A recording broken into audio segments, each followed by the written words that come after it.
Ayan, medyo marumi. Ayan po pala yung kinabit namin nung nakaraan. Hindi namin naipakita sa inyo paano namin siya kinabit kasi kasama po tayo sa pagbuhat, pag-install, kasama pa tayo. Medyo nakakalimutan na rin po kasi natin madalas mag-video. Pasensya na po kayo sa ating mga followers and then subscriber ng mga laging nag-aabang sa ating video. Ay pasensya na po kayo, medyo busy po kasi tayo. Marami po tayong project na iniikot. Punta dito, punta doon. Ganyan po talaga, kasama po talaga sa trabaho natin yan. Yes, napakaswerte po natin dahil may trabaho tayo. Yung iba, nahihirapan sila sa paghanap ng trabaho, kaya huwag tayong mamili ng trabaho natin. Ito nga po pala yung mga kalat na to ay kailangan po natin i-pull out kasi binil po tong area na to. Ayan, pinapatapingan na rin po natin para wala naman po tayong pagdating ng araw magiging aberya.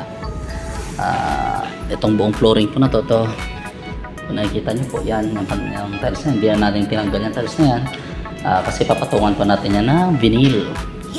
Dahil maganda naman ang pagkalatag nila, hindi na po natin tinanggal kasi medyo magkakaiba po kasing elevation, medyo mataas dito, medyo mababa doon, kaya hinahabol natin.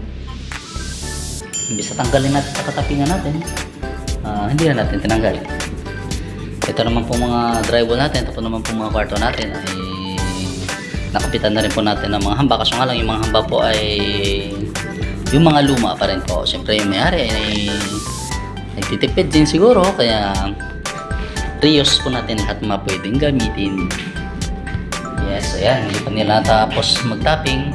Siguro kahapon, wala pa po siguro materials kahapon na dumating. Medyo gahol po kasi kami doon sa aming warehouse. Pumunta po kasi tayo kahapon doon, saka medyo hanggang 3 lang po tayo kasi may importante po tayong nilakad nung hapon. Yan, papakita ko po yung bungeri. Yan, si Bugart pa lang po ang kasama natin, si Uncle Bugart pala. Ayan po ang aking poging tiyo. Yes, siya po ang aking leadman. Ayan po, kararating lang po yung mga buhangin natin kahapon, semento. Hindi yung ibang mga materials natin, yung mga rock wool. Kaya medyo hindi po siguro sila nakagalaw kasi ang hirap po mag-akit ng materials. Lagi po tayo naka-service elevator. Ayan. Naikabit na rin po nila yung hamba. Kung napansin nyo po itong mga ganito, yan, medyo may biyak-biyak. Kaya po yan ng ating pintor. Pagagaling po ang ating mga pintor. Ito rin po pala, i-sprayhan din po ito ni Kajun. Ito po ay pintuang bakal. Yes, hindi po siya kahoy. And then, darating pong rock wool.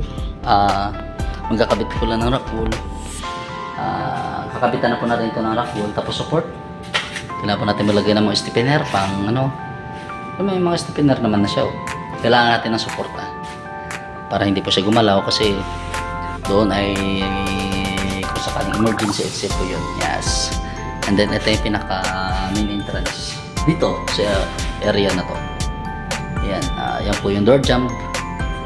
Kakabit po natin mamaya yung salamin yan. Yes, papakita ko po sa inyo paano po natin i-restore. Kakabit natin, yung mga luma pa rin po yung kakabit natin dyan. Tapos ipapalinis na lang po yan. Ito naman po mga ceiling natin, ratakuhin po natin yan. Depende po sa magiging bigat at depende sa magiging lakas ng ating mga, siyempre putol-putol na po kasi yan. Lahat po yun ay nakadepende at saka sa mukha ng ating ceiling. Medyo bumagsak na po kung napansin nyo po kasi umasa lang po yung ceiling na ito. Bakit nakaasa lang po pala sa mga vertical na mga wall natin, mga drywall natin. Doon naman po sa kabila.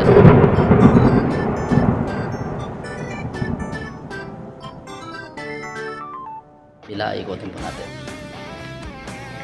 Yes. Dinala na rin po pala namin ang ating compressor para mag-spray po si Uncle si Uncle Jun ay hindi na po siya mahirapan dahil hindi natin mailabas yung ating pintuang bakal.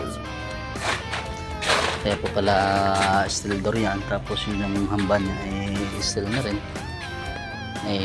Para po kasi yan sa may para po yan sa electrical room natin. Napaka-importante pong solid ang ating electrical room kasi hindi po pwede na kung sino-sino lang papasok dyan. Yeah! Ito naman po ang ating latagan ng nakaraan. Yes, niliatan po natin yan. Ayan na po, tinibag na po natin yung partition dyan. Yung nakikita nyo po parang yung wall niyan. Ang topping na yan, itatanggalin din po natin yan kasi carpet po ito. Pantay po yan dyan. Marami pa po tayong ayusin dito. Medyo madali ang project kaya medyo humahataw po tayo. Sa ngayon, medyo taghirap tayo pero pag na-pull out na po lahat-lahat yan, yung mga rockwool yan po na mga ano na yan, ay medyo makakagalaw tayo ng maayos. Yes, kung napansin nyo po, half-half lang. Wow! Half lang yung takip. Hindi pa po kasi nalalatagan ng mga electrical yan, power, tapos mga kung ano-ano pa dyan. Medyo kailan lang po kasi nasimulan yan. Ayan, katulad po nito. Ayan, kung napansin nyo po, yan, electrical. Ito po ay power outlet. Ayan. Yan. So, may dadaan din po kasi mga data. Data po pala yan. Data. So, wala pa po yung mga power natin. Nailatag na po nila yan, lalagyan po natin ng rock wall and then tatakpan na po natin. Sa ngayon, hindi pa natin matakpan dahil hindi pa po sila tapos. Ganyan po talaga. Tapos saka natin pipinturahan. Ngayon, sa pagpintura, medyo gahol tayo kaya kailangan natin dumiskarte. Kung napansin nyo po, itong mga mechanicals, papasab ko na rin po natin yan kasi hindi na po natin kaya, gahol na po tayo sa oras.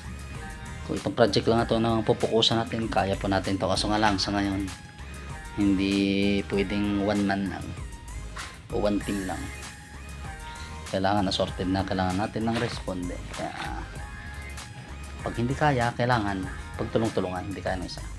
Ganun po dapat palagi. Okay. Napakarami pa po, halos lahat. Ito naman po, kung napansin nyo, tinakpan natin yan. Takpa po natin sa higing, iniingatan po natin ang carpet ngayon. Itong mga carpet na napakapakan natin ay sa palipat-lipat po ng gamit, nabubuksan po, hindi na po na aayos talaga. Yan po talaga.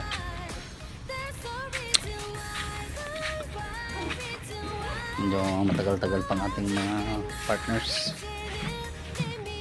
Yan. Yan nga po pala ating rock wool.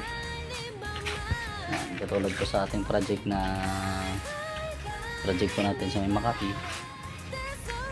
Yes, yung PNB project natin doon, yung may pamagat po na fit out project kasama ang mga project boys. Ayan, yan po yung nilagyan natin na bakate po niyan. Kami po nagbuhat ka po niyan kasi wala naman pong tao doon. Tinulungan po natin ang ating driver, si Cabenjo.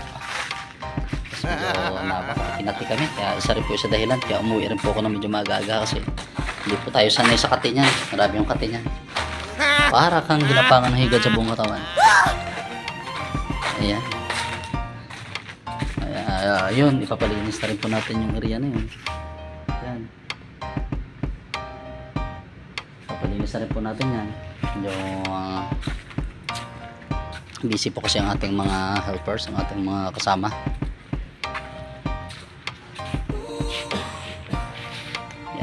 Po natin sila para makapag-toolbox po tayo. Sa mga hamlet po pala, yan po pala yung mga pintuan. Yan po pala yung gagamitin natin. Ilalabas po yan para po malaminit ang maayos. Kasi puro gas-gas na po yan. Ito po pala yung sinasabi kong bakal na hamba. Medyo ayusin po natin yan. Puputulan po natin tapos i-spatan natin kasi yun po yung ilalagay dun sa electrical room.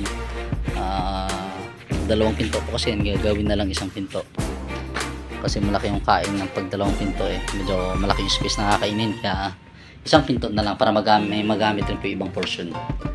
Yes, itong mga mechanical natin, panghuli na po yan kung makapaglatag na po tayo ng ceiling framing.